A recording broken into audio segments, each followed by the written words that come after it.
હવે જેટલા બેઠા છે ને એ ખરેખર શ્રોતા છે અને સંગીતને માણવા વાળા છે. વાહ દિવ્યેશભાઈ,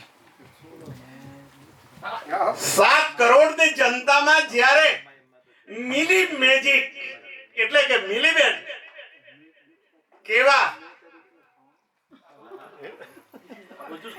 મિલીબેન એટલે ડાયા ડમરા સુશીલ સંસ્કારી વિનય વિવેકી ને કયાગરા એવા જો મિલીબેન હોય અને એનો સુંદર મજાનો સિક્રેટ પ્રોગ્રામ હોય, દિવ્યેશભાઈ જેવા સરસ મજાનું શૂટિંગ કરતા હોય, મનીષભાઈ નો રાગ સ્ટુડિયો હોય,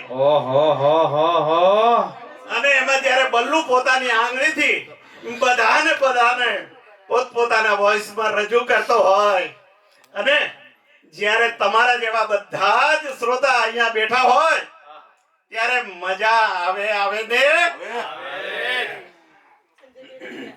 વાહ, સંજયભાઈ નું એન્કરિંગ અને એનાઉન્સમેન્ટ પણ ઉત્તમ જ હોય. તો મિલીબેન માટે કેવું કહેવાય, કઈ જનની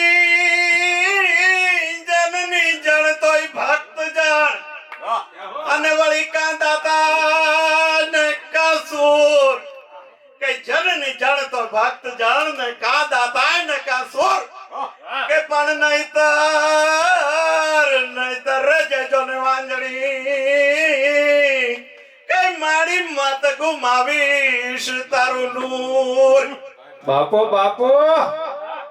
તો મિલીબેન કેવા પાછા કે નાના જાણીને નોતરા ને પગ સુધી પોલા. એવા આપણા મિલીબેન માટે જોરદાર તાલીઓ થઈ જાય, કારણ કે એમણે જે સિક્રેટ શબ્દ ખરેખર સિક્રેટ જ હતું, અને આની પાછળ કેટલી મહેનત હોય ને જણનારીને જ ખબર હોય, વાંજણીને ના ખબર હોય. મારા ભાઈ મિલીબેન અને મિલીબેન કઈ કાઠિયાવાડ જો ને કોક દી અને વળી ભૂલા ને પડ મારો ભગવાન મામા કઈ તારા એવા કરું જો ને સન્માન કઈ તને સ્વર્ગે બોલાવું સાંભળા.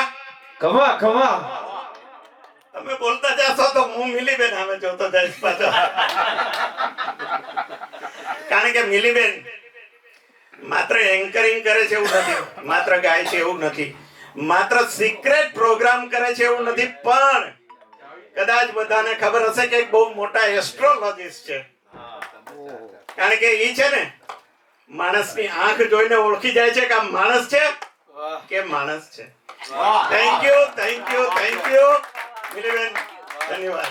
जोरदार ताली हो जाए हिमांशु जी के लिए, बहुत ही बढ़िया स्पीच दी.